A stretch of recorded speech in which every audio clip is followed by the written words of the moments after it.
Brought to you by MuleSoft.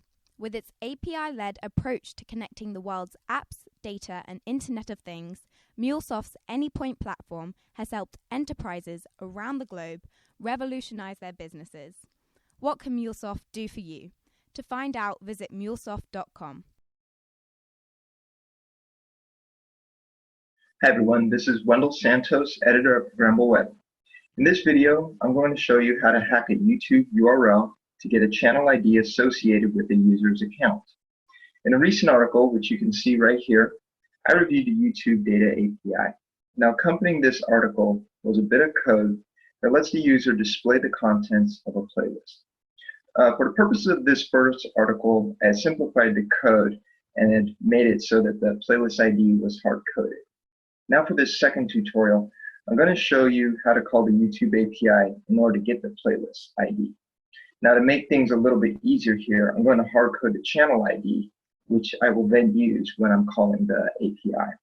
So let me show you how to get the channel ID for a user's account.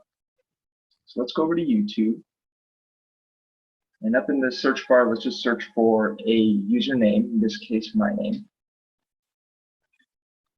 And there's the results. You see my user account as well as some videos. So let's click on the username.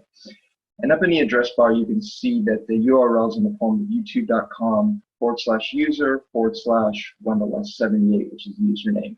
What we want is the channel ID. So if you go to one of the videos,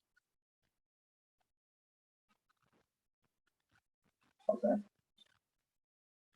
And then if you hover over my name here, you'll see in the bottom that the URL is now in the form of youtube.com/channel/ and then the channel ID. So I'm going to click on this.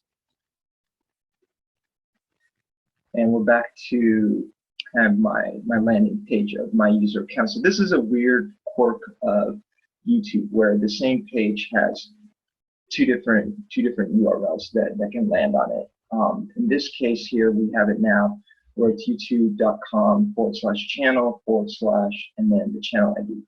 So that channel ID is what you want to copy into your code so that you can then make the call to the YouTube API and get the playlist ID, which you'll then use to display the contents of that playlist. So stay tuned, and what we'll do is after part 2 and part 3, we'll show you how to take just the username, and from username make a call to the API and be able to get the channel ID, which in turn you can use to get the playlist ID. All right, thank you.